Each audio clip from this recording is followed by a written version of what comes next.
Bienvenue dans cette édition spéciale du Journal de l'Afrique. À la une ce soir, un mot, un seul, acquittement. Deux visages, celui de Laurent Gbagbo et de Charles Blé Goudé. L'ex-président ivoirien et son ministre ont été innocentés des 4 chefs d'accusation qui pesaient contre eux. Les deux hommes étaient poursuivis entre autres pour crimes contre l'humanité après les violences post-électorales de 2010 et 2011. Les juges ont ordonné leur remise en liberté immédiate. Elle a été suspendue à la demande du procureur dans l'attente d'un nouvel appel.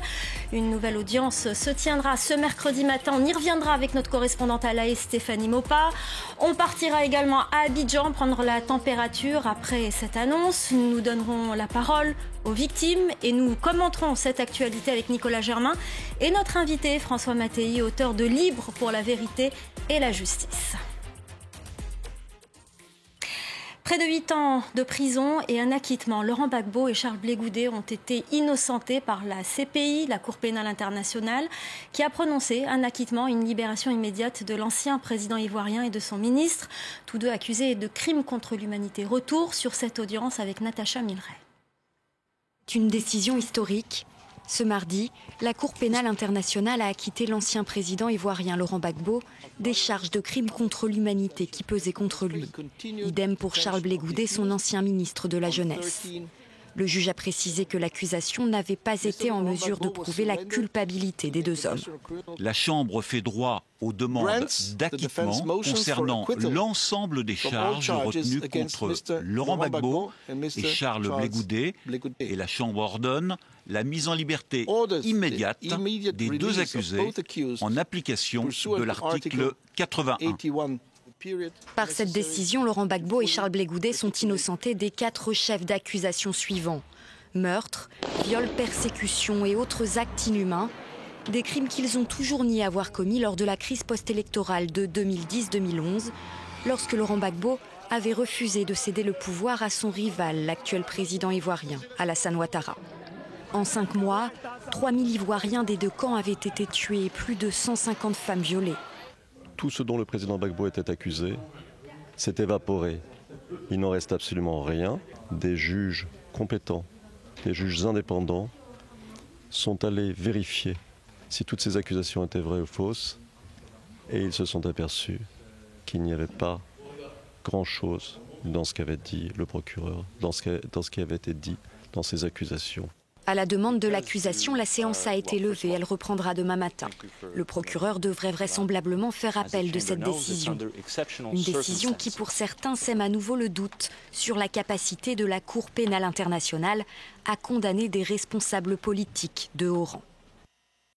Et justement, on va tout de suite prendre la direction de l'AE, retrouver notre correspondante Stéphanie Mopa. Stéphanie, quelle est la suite? Un appel et après? Alors un appel, après il y a l'audience de demain matin, Il faut dire que Laurent Gbagbo et Charles Blé Goudé n'en ont pas totalement fini avec la justice internationale, puisque demain matin il y a une audience, c'est-à-dire que quand le juge a ordonné la libération immédiate, eh bien le procureur s'y est opposé et cette libération a été suspendue. Donc demain matin le procureur devrait expliquer un peu plus sur le fond pourquoi il s'oppose à cette mise en libération. Il faudra encore que les juges décident. Peut-être qu'après cette décision, il y aura un appel, donc on n'est pas encore au stade de la libération. Ça pourrait prendre encore quelques heures ou quelques jours. Sur le fond du dossier, sur l'acquittement lui-même, le procureur a aussi annoncé son intention de faire appel, mais il attend que les juges motivent leur décision d'acquitter les deux accusés. Il attend cette motivation écrite, un document qui devrait faire 600 à 700 pages et qui prendra des mois avant d'être rendu public et rédigé. Et à partir de là, eh bien, le procureur devrait annoncer qu'il fait appel de la décision et il y aura donc une procédure d'appel. Le verdict définitif, la décision définitive dans cette affaire n'a pas encore été rendu, mais la première étape, le procès en première instance, les deux hommes ont été acquittés. Merci beaucoup Stéphanie, vous suivrez tout cela bien entendu pour nous et nous vous retrouverons bien évidemment sur notre antenne tout au long de ce procès, de la suite des événements. Alors, je le disais tout à l'heure, François Mattei, journaliste d'investigation et auteur du livre Libre pour la vérité et la justice, donc est avec nous sur ce plateau. Merci beaucoup de nous avoir rejoints. Alors, vous avez côtoyé Laurent Gbagbo depuis 2012 dans sa prison à la CPI. pays. Votre titre, tout d'abord, Libre pour la vérité et la justice, c'est prémonitoire ou c'était prévisible ? C'était prémonitoire, en l'occurrence, puisque le livre est paru en décembre. Et cela dit, c'était la fin logique, quand on suit ce dossier depuis le début, et inéluctable de cette affaire. Parce que j'entends que Mme Bensouda va encore enquêter et continuer. Il y a 8 ans qu'elle le fait. Ils ont fait passer 82 témoins à charge, puis ils ont renoncé à encore à peu près 80 témoins parce que ça ne donnait rien, sinon que ça tournait à la confusion de l'accusation. Donc on savait que inéluctablement Laurent Gbagbo allait sortir, et Blé Goudet aussi, de cette prison, puisqu'on n'a jamais pu trouver la moindre preuve de quoi que ce soit, et pour cause, puisque de toute façon, si guerre civile il y a eu, sans prendre parti du tout, il est assez incompréhensible qu'il y ait un seul homme sur le banc des accusés, et non pas les deux parties. Ça aura été, depuis le début, à mon avis, la faillite de l'accusation. Donc, je le disais, vous êtes en contact avec Laurent Gbagbo. Vous ne l'avez pas encore eu au téléphone, non. Vous n'avez pas encore sa réaction. En revanche, les réactions étaient nombreuses à Abidjan. On va prendre la direction de la capitale ivoirienne, retrouver notre correspondant Thaïs Brook. Thaïs, il est peut-être encore trop tôt pour cette question, mais elle se pose tout de même. Quelle perspective aujourd'hui pour Laurent Gbagbo ? Un retour en politique ? Est-ce possible ? Est-ce envisageable ?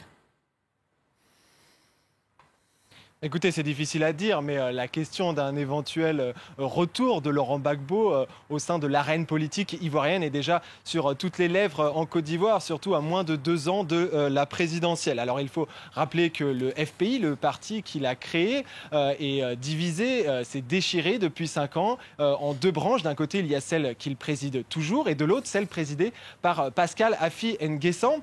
Eh bien, ce dernier s'est déclaré ravi de la libération, enfin de la potentielle libération de la décision d'acquittement de Laurent Gbagbo. Il a même déclaré, je cite, « Pour lui, les conditions sont réunies pour l'unité et la reconquête du pouvoir en 2020 ». Ça sous-entend potentiellement que les 2 branches du FPI pourraient fusionner de nouveau. En parallèle, la coalition au pouvoir depuis 2011 en Côte d'Ivoire a volé en éclats l'été dernier. D'un côté, le RHDP d'Alassane Ouattara, de l'autre, le PDCI d'Henri Konan Bédié.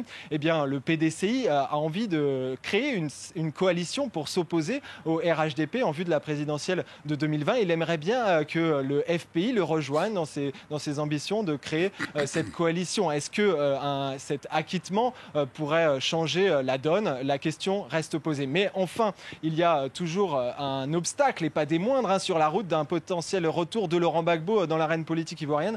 C'est sa condamnation à 20 ans de prison par contumace dans l'affaire dite du braquage de la BCEAO. Alors si Laurent Gbagbo remet les pieds en Côte d'Ivoire, il pourrait potentiellement être passé par la case prison, être arrêté par les autorités qui pourraient lui demander de purger sa peine. Ce qu'on peut dire, c'est qu'à moins de 2 ans de la présidentielle, dans un contexte de recomposition politique totale en Côte d'Ivoire, eh bien, cet acquittement rebat totalement les cartes de la politique ivoirienne.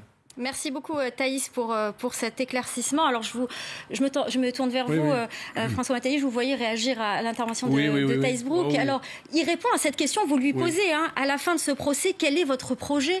Il dit qu'il va rentrer dans son village, qu'il a déjà racheté les matelas qu'on lui avait volés pendant la crise et le frigo, mais qu'il n'est pas nécessaire d'être président pour jouer un rôle. Est-ce que vous y croyez ? Bien entendu, Laurent Gbagbo... Vous croyez qu'il va revenir pour jouer juste un rôle, mais pas le rôle principal ? Laurent Gbagbo, sa vie, c'est la politique et c'est la Côte d'Ivoire. On dit... ce journaliste a parlé de retour dans l'arène politique. Il n'a jamais quitté l'arène politique, on le sait bien. La preuve, ce qui se passe dans le FPI se passe en fonction de sa probable réapparition en Côte d'Ivoire. C'est quelqu'un qui est allé 3 fois en prison, à l'époque d'Houphouët-Boigny et de Alassane Ouattara, Premier ministre, pour défendre le monopartisme. Enfin, il voulait le multipartisme, pardon. Il voulait la démocratie contre le monopartisme. Et aujourd'hui, il va revenir comme il est parti. C'est quelqu'un qui, en plus, a mûri, sans doute, des projets.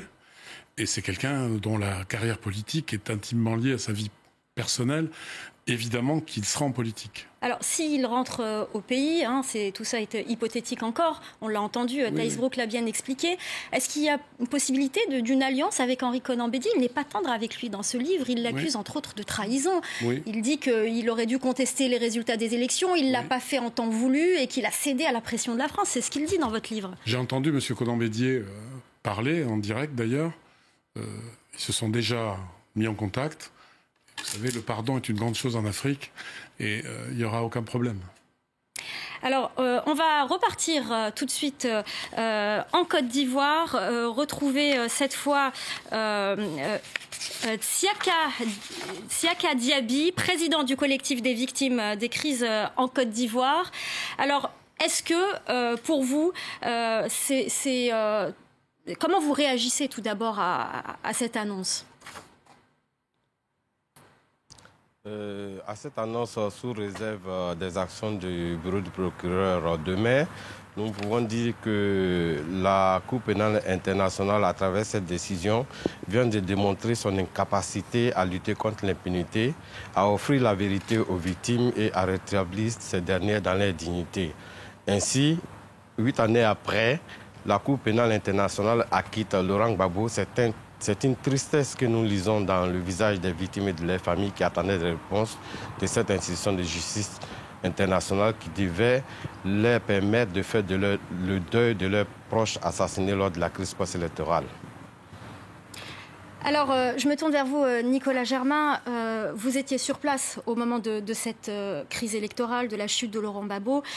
Qu'avez-vous vu et est-ce qu'une réconciliation nationale est possible ? Vous avez entendu d'ailleurs la réaction il y a quelques instants.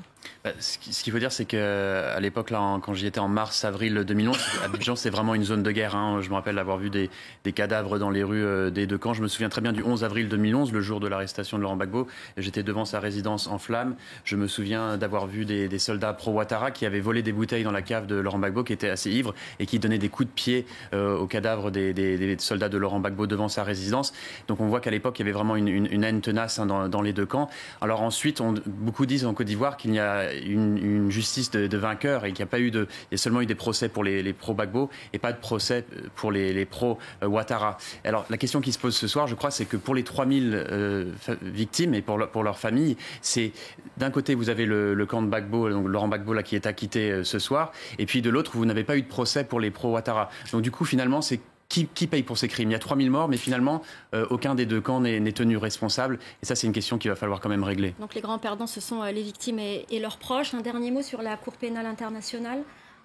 Je pense, moi, à la différence de beaucoup de gens, de beaucoup de commentateurs français, ce n'est pas un échec de la Cour pénale internationale, c'est un échec du bureau du procureur qui a monté un dossier. Je dis monté parce qu'il y a un acteur qui est absent de tout ça. On parle de M. Ouattara, on parle de la CPI, on parle de M. Gbagbo. Le clan Ouattara, les rebelles ne sont pas présents au tribunal. La France, on n'en parle pas. Or, elle a fait une intervention militaire là-bas pour établir M. Ouattara sur son siège de président. Elle a été très présente sur le plan depuis M. Chirac et avant, et M. Sarkozy. Elle a été très présente dans toutes les affaires ivoiriennes. Donc je m'étonne aussi qu'on n'en parle jamais, parce que c'est un ingrédient sans lequel les choses auraient été très, très, très différentes. Donc voilà, les victimes, c'est dramatique, parce qu'il y a eu beaucoup de victimes, mais parlons de toutes les victimes, de tous les camps. Et effectivement, la Cour pénale internationale n'a pas jugé bon de s'intéresser aux victimes des deux camps, mais je dirais que c'est le bureau du procureur. Et moi, je dis qu'en revanche, les magistrats de la CPI sauvent l'honneur de la CPI, parce qu'ils ne se sont pas laissés manipuler par un dossier monté à charge et qu'ils ont dit le droit. Alors en discuter aujourd'hui, je trouve que c'est malséant parce que la justice est rendue par les tribunaux et non par les gens dans la rue. Alors on va donner le dernier mot de cette édition spéciale aux représentants de ces victimes. Siaka Diaby, président du collectif des victimes des crises en Côte d'Ivoire. Qu'est-ce que vous attendez aujourd'hui ? Aujourd'hui, nous attendons que la Cour pénale internationale revienne à ses fondamentaux. Cette Cour pénale internationale qui a un lourd passif en Côte d'Ivoire. Depuis sa création, Laurent Gbagbo même l'avait reconnu sa compétence. Elle n'a pas enquêté sur les événements survenus en 2002. encore moins si d'autres incidents survenus lors de la crise post-électorale. Donc cette Cour internationale a intérêt à retourner à ses fondamentaux et mener des actions pour garantir, n'est-ce pas, les droits des victimes à la justice et à la réparation et pour, n'est-ce pas, éviter que les regains de violence ne se ressurgissent en Côte d'Ivoire pour faire encore de nombreuses victimes. Merci beaucoup Isiaka Diabé, donc président du collectif des victimes des crises en Côte d'Ivoire. Merci à Thaïs Brou qui se trouve à vos côtés. Merci à vous François Mattei. Vous êtes l'auteur du livre Libre pour la vérité et la justice. Merci d'avoir été avec nous. Merci Nicolas Germain. On va se quitter donc sur ces images de cette journée qui va marquer l'histoire de la Côte d'Ivoire. La Cour pénale internationale a prononcé l'acquittement de l'ancien président ivoirien Laurent Gbagbo et de son ministre Charles Blé Goudé. Après 8 ans de détention, les deux hommes étaient poursuivis pour crimes contre l'humanité. Restez avec nous, l'info continue sur France 24.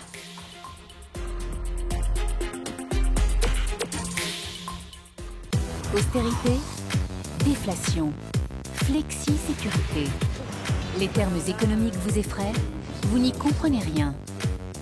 Décomplexez-vous en regardant le gros mot de l'écho. Un moyen simple et ludique pour comprendre l'économie avec Myriam Mascarello. Le gros mot de l'écho, présenté par Myriam Mascarello. À voir sur France 24 et france24.com.